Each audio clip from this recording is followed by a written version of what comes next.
통하여 인간과 계속 교제하시기를 원하시는 하나님 사랑에 대한 인간의 거절과 그 거절에 대한 결말로 이루어져 있습니다. 하나님이 제정하신 예배에 대한 거절은 살인으로 이어지게 되었고, 그 죄의 결과가 인간 사회에 어떠한 영향을 끼치고 있는지를 우리에게 보여주고 있습니다. 예배의 실패가 살인으로 이어진 걸 생각한다면 우리에게 예배만큼 중요한 것이 없다라고 하는 것을 지난 시간에 우리가 살펴보았습니다. 하나님께서는 예배의 실패자요 최초의 살인자인 가인에게 땅으로부터 저주를 받아 유리하는 자, 즉 방황하는 자가 되게 하셨습니다. 가인이 아무리 수고하고 밭을 갈아도 땅은 그 효력을 내어주지 않을 것입니다. 그것은 단순히 농사에만 국한된 이야기가 아닙니다. 그가 하는 모든 일에 시작은 있을 것이지만 끝은 없게 될 것입니다. 즉 인생의 결실과 열매의 상실, 그리고 그것으로 말미암아 방황하고 고뇌하고 유리하는 것이 가인이 받은 형벌이었습니다. 이보다 더 무서운 형벌이 어디에 있겠습니까? 하는 일은 있는데 정말로 얻어지는 것은 없고, 시작은 있는데 끝이 없고, 계획은 있어서 무언가를 취직하는데 여러분 소득이 없는 인생, 여러분 예배의 자리를 다시 한번 돌아봐야 된다. 그게 지난 시간에 드린 말씀 아니었습니까? 가인이, 우리는 이 벌이 심각하게 다가오지 않는 것 같습니다만은 가인은 그 벌이, 인생의 방황이, 유리함이, 그리고 인생의 열매가 없는 것이 얼마나 크고 무서운 이 하나님의 형벌인지를 알았어요. 그래서 창세기 4장 13절에 보게 되면은 그가 이렇게 얘기합니다. 내 죄벌이 지기가 너무 무거우니이다. 여러분 잘 보세요. 내 죄짐을 지기가 너무 무거우니이다. 보십시오. 죄짐을 지는 것, 그리고 무거움을 느끼는 것, 그게 가인이 받은 여러분 형벌에 대한 두려운 고백입니다.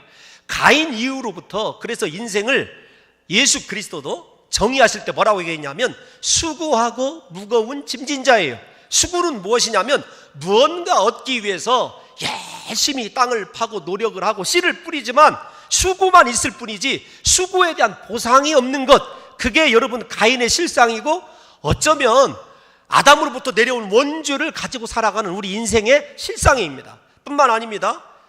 가인이 얘기한 대로 죄짐이 지기가 무겁다. 수고하고 그 다음에 예수님께서 뭐라고 말씀하시죠? 무거운 짐진 자, 죄악의 무거운 짐을 지고 살아가는 것이 인생입니다. 그래서 예수님께서 뭐라고 말씀하십니까? 수고하고 무거운 짐진 자들아 다 내게로 오라. 내가 너희를 쉬게 하리라. 하나님의 영원한 안식 안으로 들어가게 해주시겠다. 그게 예수 그리스도의 약속입니다. 인생을 초청하신 예수 그리스도께서 이 세상 것을 약속해 주신 것이 아니에요. 우리가 창세기를 지금까지 공부했지 않습니까? 하나님께서 하나님의 관점에서 창조를 마치시고 누리신 그 안식, 평안, 하나님만이 다스리고 우리 속에 하나님이 충만한 그 상태, 안식을 주님께서 약속해 주신 거죠. 그렇기 때문에 오늘 사랑하는 성도 여러분들이 하나님 앞에 예배하러 나오실 때 하나님으로 충만히 채워져서 하나님이 다스리시는 평화가 임재하게 될 때 여러분들은 진정한 하나님이 주시는 안식의 소유자가 된 줄로 믿습니다. 여러분 잘 생각해 보십시오. 가인이 그렇게 하나님을 떠나게 되는 과정 전에 일어나는 이 인생의 진단, 내 인생은 공허함이 없는가, 허무함이 없는가, 나는 방황하는 일이 없는가. 더 이상 우리 사랑하는 성도 여러분들, 오늘 예배를 드리시는 성도 여러분들은 인생에 방황도 없고 고뇌도 없고 유리함도 없고 여러분들이 무엇으로 뿌리든지 하나님께서 다 거두게 하시는 역사가 있으시기를 예수님의 이름으로 축원합니다. 여러분 한 가지 더 중요한 것이 있어요. 우리 인생의 방황을 우리가 끝낼 수 없다라는 거예요. 수고하고 무거운 짐 내가 질 수 없다는 것입니다. 예수님께 나오게 될 때, 예수님을 만나게 될 때, 예수님을 믿음으로 영접하게 될 때 내 인생에 안정이 있고 평화가 있다는 사실을 깨달으셔서 여러분들이 어떤 짐을 지고 있든지 이거 내가 해결할 문제 아니다, 내 힘으로 안 된다, 예수님께 가지고 나가야 된다, 예수님을 만나야 된다, 그렇게 오늘 예수님을 사모하시는 마음으로 말씀을 경청하시다 보면 주님께서 사랑하는 성도 여러분들의 무거운 짐 대신 다 져주시고 오히려 여러분들에게 영광스러운 예수 그리스도의 비전, 십자가의 길을 보여주시고 주님과 함께 피 묻은 손 붙들고 동행하는 하나님의 귀한 동역자로 우리를 불러주시는 은총이 이 시간에 임재하게 될 줄로 믿습니다. 사랑하는 성도 여러분들이요, 여러분의 인생의 짐 대신에 주님이 원하시는 귀한 십자가 지시고 예수님과 함께 주님이 원하시는 그 길만을 향하여 달려나가실 수 있는 인생의 목적이 바뀌고 길이 바뀌되 방황하는 길이 아니라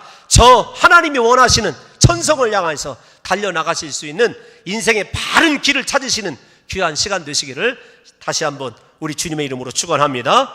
여러분, 오늘 본문은 죄악의 무거운 짐을 지고 방황하게 된 가인으로부터 라멕 그리고 셋의 후손인 에노스라고 하는 세 사람을 통하여 인간의 죄악에도 불구하고 하나님의 구원의 역사가 결코 멈추지 않음을, 약속에 신실하신 하나님이 끝까지 인생을 구원해내는 귀한 역사를 우리가 살펴보게 될 것입니다. 어떤 것이냐면 하나님은 신실하십니다. 우리는 비록 죄악 중에 있는 것 같지만 우리를 사랑하신 하나님은 결코 우리를 구원해 내시는 일에 실패하지 않을 것이고, 저와 여러분들이 그 하나님의 구원의 역사를 위하여 예비하신 존귀한 자임을 오늘 이 예배를 통해서 깨닫게 된다고 한다면 더할 나위 없는 기쁨을 제가 누리게 될 것인데요, 사랑하는 성도 여러분들이요, 사람은 변해도요 하나님은 변하지 않으십니다. 그 신실하신 하나님께서 사랑하는 성도 여러분들의 두 손을 잡아 일으키셔서 하나님 앞에 세워두시고 여러분들에게 놀라운 은총을 이 시간부터 영원까지 부어주실 줄 믿습니다. 오늘 그 과정을 좀 알아보기 위해서는 우리가 먼저 가인의 태도에서부터 우리의 삶을 좀 점검해 봐야 됩니다. 먼저 오늘 본문은 가인이 여호와 앞을 떠났다, 이런 슬픈 이야기로 시작이 되죠. 하나님의 임재를 경험하였고 하나님과 대화하며 하나님이 원하시는 것이 무엇인지, 예배가 얼마나 소중한지를 깨달았던 가인이 하나님의 죄악의 이 재판에 판결이 내려지자마자 여호와 앞을 떠나버립니다. 하나님과 단절되는 장면으로 본문이 시작한다는 거죠. 그리고 그는 성을 쌓게 됩니다. 성을 쌓게 되는 것이 무엇을 의미하는지는 조금 이따가 살펴볼 터인데요, 가인의 인생은 그렇게 두 가지로 여러분 요약이 됩니다. 하나님 앞을 완전히 떠났습니다. 두 번째로는 성을 쌓았다. 가인에 대해서 다른 이야기가 언급되지 않아요. 가인은 이 두 가지를 마치고 아마도 그의 인생이 별다른 어떤 특이할 만한 점이 없이 살다 죽은 것으로 이렇게 생각이 되어지는데, 우리가 이 본문을 쉽게 생각하면 안 됩니다. 좀 무겁게 다가와야 되는 게 어떤 거냐면, 범죄한 가인의 아버지 아담은 적어도 여호와의 낯을, 하나님의 얼굴을 피하여 숨기는 했어도 여호와 앞에서, 하나님 앞에서 떠나지는 않았습니다. 여러분, 이 두 가지 차이가 큰 차이입니다. 하나님을 피하여 숨었지만 하나님께서 결국은 찾아오셔서 아담을 치유하시고 그의 죄악으로 인한 수치를 친히 여러분 짐승을 잡아서 가리워 주시고 그에게 살 길을 하나님께서 열어주셨어요. 그러나 하나님께서 여호와를 버리고 떠나버린 가인을 찾아가셨다는 기록이 없습니다. 여러분, 우리가 이 본문을 통해서 아셔야 될 것이 있어요. 어떤 것을 아셔야 되냐면, 혹시 이 자리에 계신 성도 여러분들 가운데 하나님 앞에 범죄하고 자신의 삶이 참 부끄러운 것 같아도 여러분, 하나님 앞에서 떠나면 안 됩니다. 예배의 자리에서 떠나면 안 돼요. 그러면 우리에게 소망이라고 하는 단어는 더 이상 존재하지 않습니다. 하나님이 두려워서 피하고 숨은 존재는 하나님을 인정하는 것입니다. 그 존재에 대해서는 하나님께서 어떻게 해서든지 찾아내시고 구원하시고 그에게 살 길을 열어주십니다. 그러나 여호와 하나님을 인정하지 않고 필요 없는 존재로 여기고 떠나버린 존재에 대해서는 하나님이 다시 찾아가지 않으신다는 것이 여러분 오늘 이 아담과 가인의 차이예요. 그래서 저는 우리 사랑하는 성도 여러분들에게, 여러분 우리가 연약한 인간이기 때문에 죄로 넘어지고 실패하고 혹은 여러 사람에게 손가락질 받은 인생이 되었어도요, 하나님 손 놓지 마시기를 바랍니다. 하나님이 붙들으신 예배의 자리를 놓지 마시기를 예수님의 이름으로 축원합니다. 제가 봉동 중앙교회 와서 목회하면서 별일을 다 겪었습니다. 우리 성도님 중에 한 분이 이 새로운 성전 말고요, 지하에서 예배 드릴 때 밤 11시쯤 제 목양실을 굉장히 거칠게 놓고 하시는 분이 계셨어요. 그래서 나가 지나가서 이제 그분을 봤습니다. 그랬더니 여러분 술 냄새가 확 풍기면서 계단에 두 군데에 그분이 저녁부터 드신 내용물을 제가 일일이 확인할 수 있도록 잘 이렇게 펼쳐 주셨더라고요. 제가 봤죠. 이분이 무엇을 드셨구나. 국수를 드시고 이렇게 뭐 다 확인할 수 있었죠. 근데 그분이 저에게 인생의 하소연을 하는 거예요. 다 들어드렸습니다. 그리고 이제 술이 어느 정도 깨셔서 가실 때, 목사님 이렇게 술 먹고 교회를 찾아와서 죄송합니다. 그런데 제가 갈 데가 이 교회밖에 없었어요. 제가 뭐라고 했겠습니까? 술 드셔도 괜찮으니까 마지막에 하나님이 생각나시거든. 하나님께 돌아오십시오. 하나님, 저는 이렇게밖에 못 들어드리지만 하나님은, 그분이 집사님이신데 집사님의 모든 속사정을 다 아시게 될 것입니다. 여러분, 그분이 그 이후로 술을 드시고 교회에 오셨을까요? 그냥 맨정신으로만 오셨을까요? 그건 여러분들 상상에 맡기도록 하겠습니다. 여러분, 우리에게 가장 중요한 것이 무엇이냐? 내가 하나님을 떠나지 않아야 되겠다는 거예요. 탕자 비유를 보십시오. 탕자 비유를 보면 우리가 하나님의 사랑을 제대로 이해할 수 있게 되는데요, 아버지가 탕자가 돌아오기를 기다리시긴 하십니다. 여러분, 그런데 탕자를 직접 찾아가시진 않으십니다.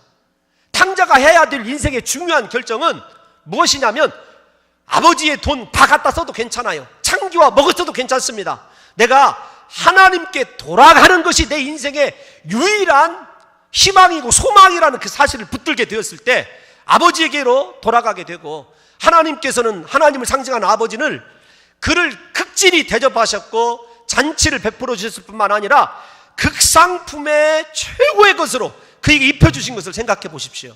우리가 두 가지 것을 아셔야 됩니다. 사랑하는 성도 여러분, 여러분들은 하나님을 떠났다고 생각하고 하나님을 버렸다고 생각할지 모르지만 하나님은 영원까지 여러분들을 기다리고 계신다는 사실이에요. 두 번째, 내 인생의 소망이 다른 데 있는 것이 아닙니다. 하나님께 돌아가면 인생의 회복이 있는 줄로 믿습니다. 원래의 그 자리, 원래 입었던 옷, 그리고 하늘의 잔치가 벌어진다는 사실을 깨달으셔서, 사랑하는 성도 여러분들과 제가 평생 신앙생활 하면서 두 가지를 잊어서는 안 돼요. 어떤 상황 속에서도 하나님은 나를 기다리고 계신다. 두 번째, 아버지에게로 돌아가기만 하면 내 인생이 반드시 하나님이 계획하신 대로 회복될 것이고, 나를 통하여 하나님이 이루시고자 하시는 복음의 진리가 반드시 성취될 것이다. 이 사실 두 가지를 믿으시기를 예수님의 이름으로 축원합니다. 인생에 가장 어리석은 것이 무엇이냐면 여호와를 떠나는 것이에요. 가인이 그 실수를 여러분 저지른 것 아니겠습니까? 하나님께서 제가 드린 이 말씀이, 하나님에 대한 이 말씀이 틀렸는지를 호세아 6장 1절에서 3절을 읽어보심으로 점검해 보겠습니다. 호세아 6장 1절에서 3절을 보겠습니다. 다 같이 한번 1절 먼저 읽겠습니다. 시작. 오라, 우리가 여호와께로 돌아가자. 자, 보십시오. 하나님이 이스라엘을 찾아오시는 것이 아니에요. 하나님은 기다리고 계십니다. 기다리고 있기 때문에 내가 너를 사랑한다, 기다리고 있다라고 하는 메시지를 수많은 사건과 사람들을 통해서 보여주는 거고, 돌아가야 될 결단을 내려야 되는 건 나입니다. 내가 돌아가야 되죠. 그러면 보십시오. 그 다음에 여호와께서, 시작. 여호와께서 우리를 찢으셨으나 도로 낫게 하실 것이요 우리를 치셨으나 싸매어 주실 것입니다. 사랑하는 성도 여러분들에게 하나님이 어떤 징계를 내려주셨든지 반드시 고침과 회복과 나음이 있게 될 줄로 믿습니다. 여러분, 인생의 상처 때문에 정말로 억울해서 견디기 힘들고 날마다 눈물이 주야의 양식이 되신 분들 계십니까? 하나님께 돌아오십시오. 하나님께서 반드시 여러분들의 눈물을 씻어주실 것이고, 여러분의 심령 그 누구도 싸매어주지 못한 상처 다 싸매어 주실 것이고, 여러분의 육적인 상처 다 고쳐주시는 치유의 역사가 일어나게 될 줄로 믿습니다. 여러분, 하나님께 돌아가야 돼요. 여러분, 또다시 2절을 보겠습니다. 시작. 여호와께서 이틀 후에 우리를 살리시며 셋째 날에 우리를 일으키시리니 우리가 그의 앞에서 살리라. 하나님이 우리에게 원하시는 거요, 우리가 하나님 앞에서 사는 것, 그거 원하셔요. 억만금의 헌금을 원하고 우리에게 어떤 특별한 봉사를 원하시는 것이 아니라 영원토록 우리가 하나님 앞에 있어주는 것, 하나님 앞에서 사는 것. 그러면 하나님 앞에만 있으면 우리 인생을 하나님이 어떻게 축복해 주시는지 아십니까? 3절 한번 읽어보겠습니다. 3절 시작. 그러므로 우리가 여호와를 알자. 힘써 여호와를 알자. 그의 나타나심은 새벽 빛같이 어김없나니. 잘 보십시오. 하나님은 우리를 어김없이 기다리고 계시고, 하나님 앞에 서 있기만 하면 하나님은 어김없이 우리를 회복시켜 주시고 축복해 주시고 승리케 하시고 여러분들의 인생을 존귀케 만들어 주실 줄로 믿습니다. 하나님은 틀림없으신 하나님이에요. 자, 빛같이 어김없나니 시작. 비와 같이 땅을 적시는 늦은 비와 같이 우리에게 임하시리라 아니라 할렐루야. 하나님이 임재하실 줄로 믿습니다. 하나님이 왜 내게 임재하지 않으실까? 그거 염려하지 마시고 내가 지금 하나님 앞에 서 있는지를 날마다 점검하시면서 우리 사랑하는 성도 여러분들의 삶이 어떠하든지 환경이 어떠하든지 날마다 하나님께로 나아가실 수 있는 귀한 성도들이 되시기를 예수님의 이름으로 축원합니다. 여러분, 인생의 최고의 복이 무엇이냐면 하나님과 함께하는 것이에요. 그런데 가인은 그 복을 스스로 거절한 것입니다. 가인처럼 어리석은 인생을 살지 마시고 부디 하나님께로 돌아와서 하나님이 부어주시는 회복의 은혜를 우리 사랑하는 성도들이 마음껏 누리시기를 예수님의 이름으로 축원합니다. 하나님의 성령을 경험을 하고 하나님의 은혜를 경험한 사람이 하나님을 떠나가잖아요. 하나님이 기다리시긴 합니다. 그러나 찾아가지 않는다는 사실을 깨달으셔서 여러분, 그렇게 다 망한 인생이 사울 아닙니까? 사울 왕을 보십시오. 하나님의 성령을 경험해서 예언을 했던 선지자 중에 이름이 있던 사람이었습니다. 그런데 그가 훗날에는 미치광이가 되고 하나님을 떠나자 여러분, 점치는 엔돌의 신접한 여인에게 가서 점을 치다가 블레셋 여러분 전투에서 비참하게 최후를 맞이하는 것을 보십시오. 우리가 살 길이요? 하나님께 있어요. 하나님께 돌아가면 삽니다. 가인은 스스로 살 길, 생명길을 끊어버린 인간이 가인입니다. 여러분, 하나님과 함께하는 것이 얼마나 큰 복인지를 다윗을 통해서 좀 한번 살펴보려고 그래요.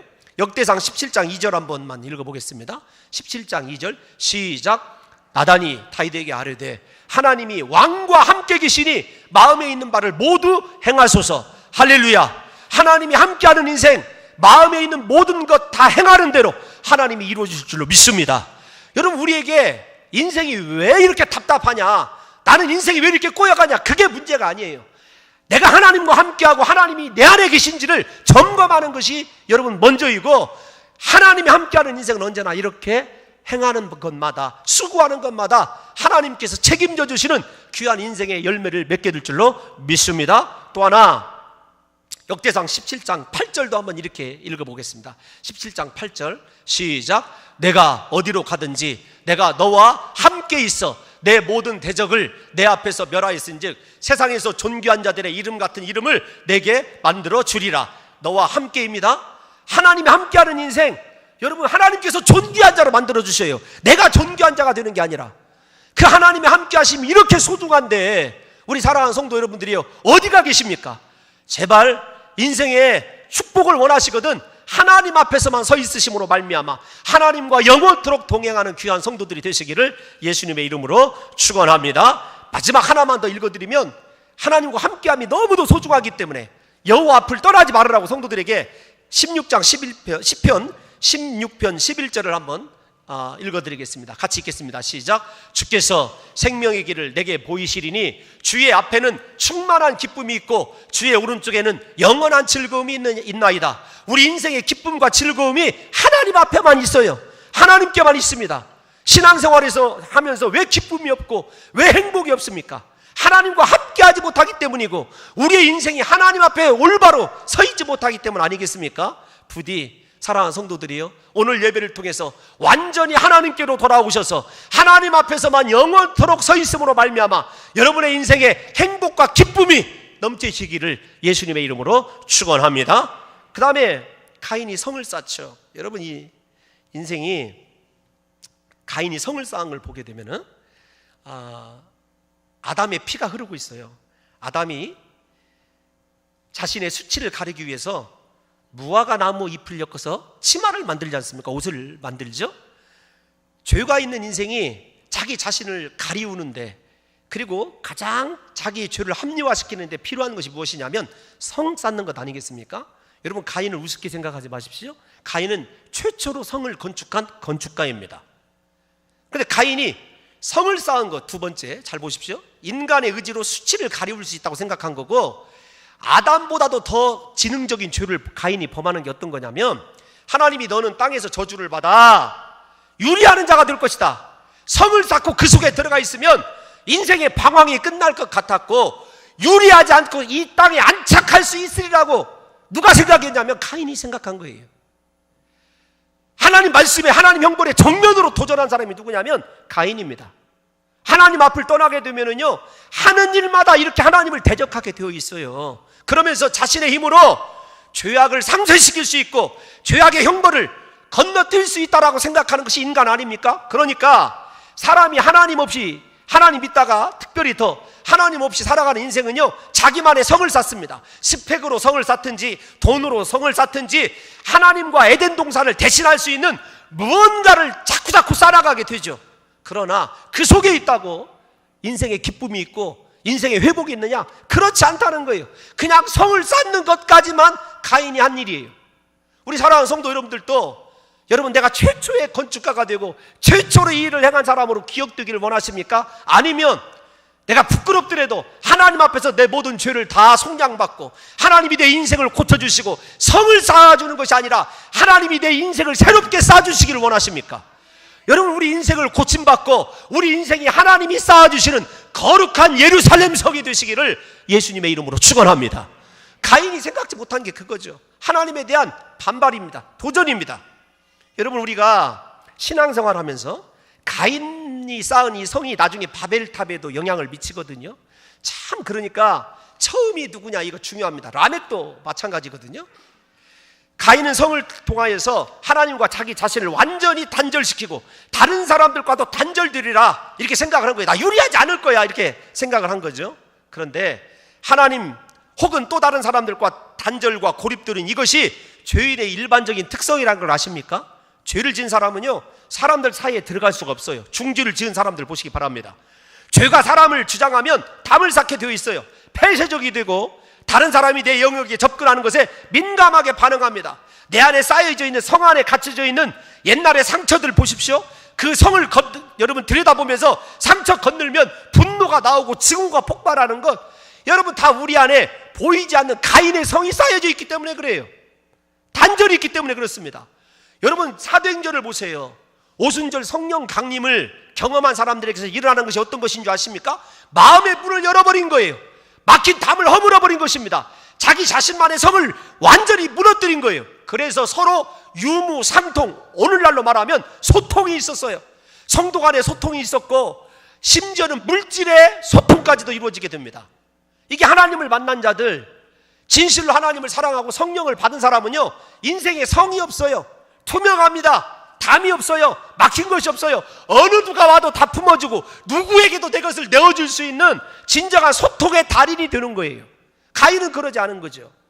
오늘 예배를 드리시면서 저는 우리 사랑하는 봉동중앙교회 온 성도들이 주님 오시는 그날까지 우리의 심령 안에 쌓여져 있는 증오와 미움과 분노와 상처의 성이 무너지시기를 예수님의 이름으로 축원합니다. 그거 무너져야 성령의 능력으로 내가 하나님 앞에 쓰임을 받게 되고 나 때문에 위로받는 자들이 나오고 하늘에 놀라운 회복을 경험하는 자들이 나올 것 아니겠습니까?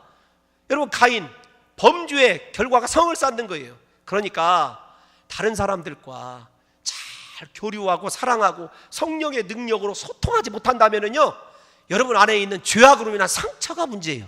오늘 주님께서 이 자리에서 예배를 드리시는 사랑하는 성도 여러분들의 모든 상처를 피 묻은 손으로 씻어주심으로 말미암아 성도들의 삶 가운데 나타나는 가인의 성이 무너지시기를 예수님의 이름으로 축원합니다. 여러분, 예수님이 왜 오셨습니까? 하나님과 사람 사이에 막힌 담을 허무시고 성을 허무시고 사람과 사람이 서로 사랑으로 소통하기 위하여 오신 것 아니겠습니까? 에베소서 2장 14절에서 18절을 한번 읽어보겠습니다. 에베소서 2장 14절에서 18절 시작. 그는 우리의 화평이신지라 둘로 하나를 만드사 원수된 것 곧 중간에 막힌 담을 자기의 육체로 허시고 15절 법조문으로 된 계명의 율법을 폐하셨으니 이는 이 둘로 자기 안에서 한 새 사람을 지어 화평하게 하시고 16절 시작. 또 십자가로 이 둘을 한 몸으로 하나님과 화목하게 하려 하심이라 원수된 것을 십자가로 소멸하시고 또 오셔서 먼 데 있는 너희에게 평안을 전하시고 가까운 데 있는 자들에게 평안을 전하셨으니 이는 그로 말미암아 우리 둘이 한 성령 안에서 아버지께 나아감을 얻게 하려 하심이라. 아멘. 할렐루야. 하나님을 만나고 성령을 받게 되면은요, 하나님과 화목하게 됩니다. 하나님과 막힌 담이 허물어질 뿐만 아니라 먼 데 있는 사람이든지 가까운 데 있는 사람이든지 전부가 다 평안으로 소통할 수 있게 되는 거예요. 예수 그리스도를 만났으면서도, 예수 그리스도를 믿는다고 하면서도 성도와 사랑의 평안의 화통, 진정한 샬롬의 축복을 빌 수 없는 지경에 이르렀다고 한다면 그분은 십자가의 원수예요. 가인이 십자가의 원수입니다. 사랑하는 성도 여러분들의 삶이, 우리 봉동 중앙교회 온 성도들이 가까이 있는 성도이든지 우리와 멀리 떨어져 있는 성도이든지 오늘부터 우리가 서로 샬롬의 축복, 에이레네의 축복, 평안의 축복을 빌어줄 수 있는 진정한 영적인 화목이 이루어지는 복 있는 공동체가 날마다 이루어지시기를 예수님의 이름으로 축원합니다. 여러분, 마음에 성이 있고요, 닫혀있는 사람은 절대 사람들과도 제대로 교제를 못합니다. 여러분, 그 교제 열매도 없어요. 그 죄가, 죄송합니다, 그 이유가 어디에 있냐면 내 속에 있는 죄악으로 인한 상처 때문에 그래요. 내 안에 있는 성이 무너져야 됩니다. 성령의 능력으로 오늘 여러분들의 안에 있는 가인의 성이 다 무너져 버리시기를 예수님의 이름으로 축원합니다. 그래서 온 성도들이 하나님과 화목할 뿐만 아니라 예수 그리스도의 은혜로 온 성도들과 함께 평안의 축복을 빌어줄 수 있는, 그리고 평안을 누릴 수 있는 진정한 복된 공동체가 이루어지시기를 예수님의 이름으로 축원합니다. 여러분, 그러면 하나님이 없는 가인의 후손, 가인의 인생을 하나님이 두 가지만 주목하셨어요. 여러분, 하나님을 떠났다, 성을 쌓았다. 그 인생 얼마나 비참합니까? 그런데 그들이 낳은 이름을, 이제 후손이, 가인의 후손들을 이름 보게 되면 발음하기도 참 힘듭니다. 무드사엘, 여러분, 무흐야헬. 이 엘이라고 하는 하나님의 이름을 붙였어요. 그러니까 맨 처음에 가인 때부터 형식적인 크리스찬들은 있었어요. 하나님의 이름을 아는 거예요. 그래서 이름을 붙이는 거예요. 무흐야헬, 무드사엘, 하나님의 이름 엘이라고 하는 이름을 붙여서 형식적인 종교 생활을 하고 있었어요. 그러다가 오대 만에 라멕이라고 하는 사람이 나타났는데, 이 라멕은 하나님의 말씀을 파괴한 자예요. 첫 번째, 라멕이 지은 죄가 어떤 거냐면, 하나님께서 한 남자와 한 여자로 가정을 이루게 하셨어요. 그 가정의 근본 진리를 파괴한 사람이, 처음으로 파괴한 사람이 누구냐면 라멕입니다. 아내를 아다와 실라 둘을 얻지 않습니까? 그러니까 최초의 중첩자예요. 최초로 하나님께서 에덴 동산 천국과 함께 창설하신 가정을 파괴한 사람이 누구냐면, 하나님의 가정 창조의 원리에 대해서 도전한 사람이 누구냐면 라멕이에요. 가인이 1대1과 하나님과 멀어졌다고 한다면 라멕은 가족이라고 하는, 씨라고 하는, 후손이라고 하는 전체를 하나님과 멀어지게 만든 사람이에요. 가정 후손과 멀어지게 만든 사람이 누구냐면 이 라멕입니다. 여러분, 우리가 예수 그리스도를 떠나게 되면 나 혼자 사건으로 끝나는 것이 아닙니다. 예수 믿다가 하나님과 멀어지면 나 혼자 사건으로 끝이 되는 게 아니라 그 가정에 문제가 생기는 거예요. 가정의, 여러분, 생성 과정에서부터 가정이 어떻게 하나님 앞에 여러분 이 심판을 받느냐라고 하는 것이 중요한 것 아니겠습니까? 그런데 하나님께서 라멕에게 네가 잘못하고 있다, 가정을 파괴하고 있고 말씀을 도전하고 있다라는 것을 못 느끼도록 만들어 주십니다. 그게 무엇이냐면 자식이 잘 되는 거예요. 참 이거 기가 막힐 일 아닙니까? 악인 중에 악인이 자식이 너무 잘 돼요. 아다가 낳은 야발은 장막에 거하면서 가축을 치는 자예요. 그러니까 이 사람을 여러분들이 성경에서 직업과 거주하는 곳을 얘기를 했을 때에는 단순하게 그 사람이 양 몇 마리 친 사람이 아니에요. 처음으로 목축업을 오늘날로 말하면 기업화해서 성공한, 여러분, 사업가예요. 사업가. 그러니까 사업가가 성공하면 무엇이 많이 있죠? 우리가 좋아하는 돈이 많은 사람이에요. 두 번째 아들은 어떤 사람이냐면 유발입니다. 수금과 퉁수 잡는 자의 조상이 되었더라. 단순히 여러분 이 띵까띵까하는 딴따라가 아닙니다. 무엇이냐면 천재적인 음악가예요. 음악을 최초로 공급한 사람이고, 잘 생각해 보시죠.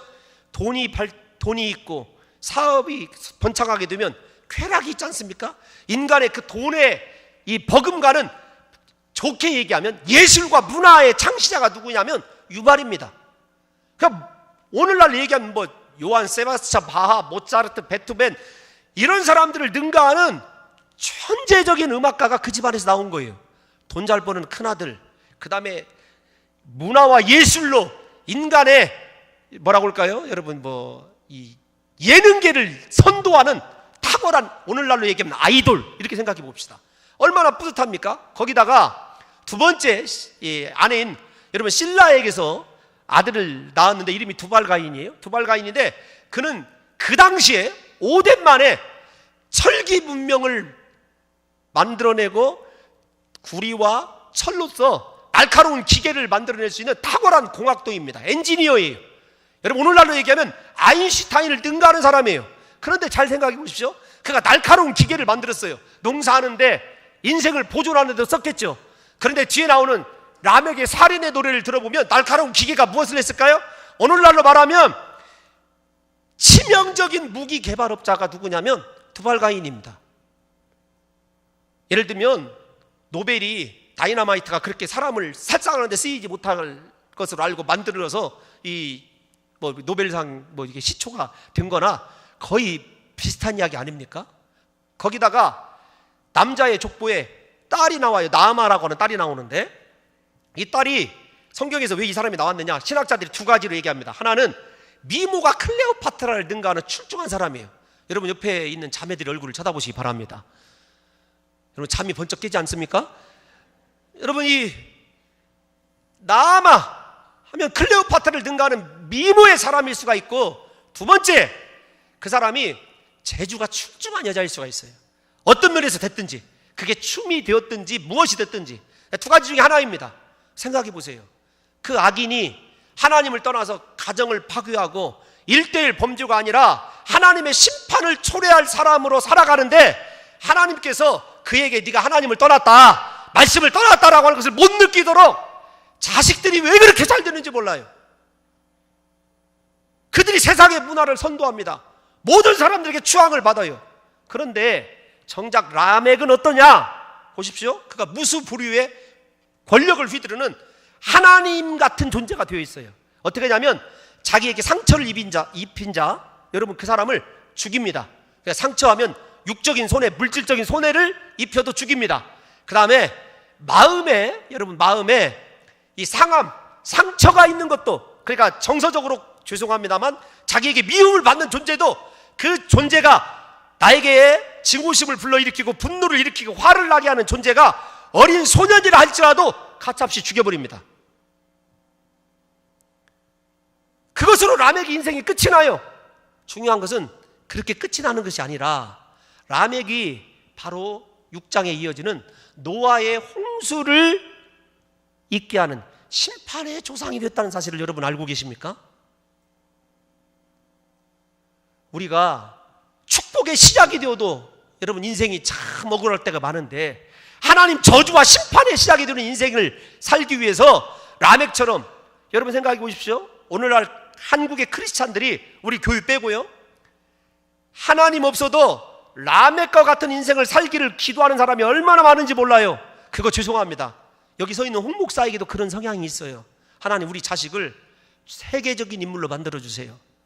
만들어달라는 것이 하나님의 영광 때문이 아닙니다. 제 욕심 때문에 그런 거죠. 잘 생각해 보세요. 우리 자식들이 세계적인 공학도가 되고 세계적인 사업가가 되고 세계적인 예술가가 되고 세계적으로 알아주는 인물이 되고, 거기다가 나는 건들 사람이 없어요. 내 성 안에서는 내가 살인을 해도 아무도 나를 터치하지 못해요. 심지어는 하나님을 조롱하는 살인 노래를 불러요. 가인을 죽인 자에게는 벌이 7배로 돼, 라멕을 죽인 자에게는 77배로다. 형량까지 누가 결정해요? 지가 결정해요. 자기가 하나님 되어 살아갑니다. 여러분, 우리 본능 속에 그런 무수보류의 권력을 가져봤으면 하는, 여러분 본능이 꿈틀거리지 않는 사람이 누가 있습니까? 하나님을 빙자해서 기도하는 우리의 기도가 왜 여러분 성공을 추구하고, 왜 물질을 추구하고, 왜 자녀들이 잘 되기를 소원하죠? 냉정하게 생각하면 우리가 추구하는 것들이 다 라멕이 추구하는 것들을 추구하고 있다는 사실을 여러분 한 번쯤은 깨달아야 돼요. 오늘 그 라멕의 인생이, 다시 말씀을 드리지만, 그 세대에는 축복처럼 보였습니다. 그 세대에는 하나님이 라멕을 절대로 손대지 못할 만한, 아주 각오할 만한 인물이 된 것 같아요. 그런데 하나님은 그를 위해서 예비하신 것이 홍수 심판이에요. 여러분들이 지금 신앙생활 하면서 하나님을 떠나서 나태하고 내 마음대로 살아가는데도 내 자식이 잘 되고 아무 일도 없어요. 여러분, 하나님의 심판이, 진노가 임박해 있다고 하는 경각심을 가지시고 오늘 우리의 삶을 다시 하나님께로 돌려놓는 역사가 있으시기를 예수님의 이름으로 축원합니다. 여러분, 설교가 거의 이제 끝에 와 있어요. 저는 우리 성도들이요, 기도할 때 제발, 저도 좀 기도를 바꿉니다. 하나님, 우리 아이가 십자가의 길을 걷게 도와주옵소서. 복음을 위하여 고난받고 하나님의 영광을 위해서 쓰임받게 도와주옵소서. 근데 여러분 생각해 보십시오. 나는 정말로 우리 아이가 주의 복음을 위해서 고난받기를 원하고 십자가 지기를 원하고 예수님 닮는 삶, 하나님께 온전한 예배자가 되기 위해서 기도하는 성도가 몇 명이나 있는가? 대부분 라멕이 성공한 그것을 위해서 기도해서 하나님, 내 아들은 의사가 되어야 됩니다. 내 아들은 반드시 판사가 되어야 됩니다. 내 아들은 반드시 대통령이 되어야 됩니다. 내 딸은 유명한 음악가가 되어야 되고 유명한 발레리나가 되어야 되고. 우리가 무흐야헬이나 무드사헬인 줄 누가 알고 라멕인 줄 누가 알겠습니까? 빛은 겉으로 드러나는 외양은 신자인데 속은 내 영광을 추구하고 내가 무수부류의 권력을 소유하여서 하나님 대신에 내 인생을 결정하고 싶은 라멕의 삶을 살고 있다고 한다면 사랑하는 성도 여러분들, 돌아서야 됩니다. 왜 그런가 하면은 그런 비참한 인생 가운데서 하나님이 한 사람을 준비하셔요. 그게 25절이거든요 25절 한번 읽어보겠습니다. 25절 4분 이내에 설교가 끝납니다. 25절 시작. 자기 아내와 동침함에 그가 아들을 낳아 그의 이름을 셋이라 하였으니 이는 하나님이 내게, 잘 다시요, 여기를 강조해야 됩니다. 하나님이 내게, 시작, 한 번만 더, 시작, 하나님이 내게 가인이 죽인 아벨 대신에 다른 씨를 주셨다 함이며. 여러분, 하나님께서 가인과 라멕의 족보를 보여주면서, 가인의 족보를 보여주면서 아담의 이야기를 숨겨두셔요.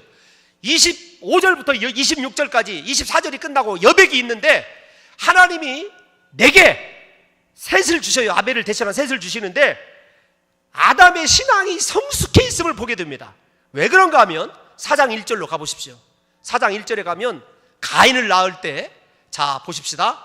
어디를 보시냐면 내가 여호와를 보십시오. 자, 가인을 낳을 때는 내가 여호와로예요. 인생의 주어가 누구였으냐면 나였어요. 여호와 하나님은 두 번째였어요. 셋을 얻을 때에는 하나님이 1번이었고 나로가 2번이에요.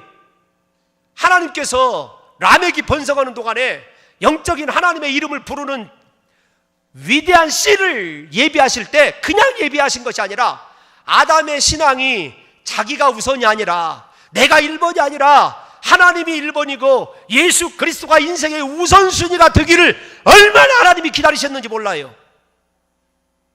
예수 잘 믿지 않는 사람이 잘 되고 내 주변에 있는 악인이 잘 되는데 내 인생이 왜 그럴까? 여러분, 그 사람에게 이 시간에 처방을 내려드립니다.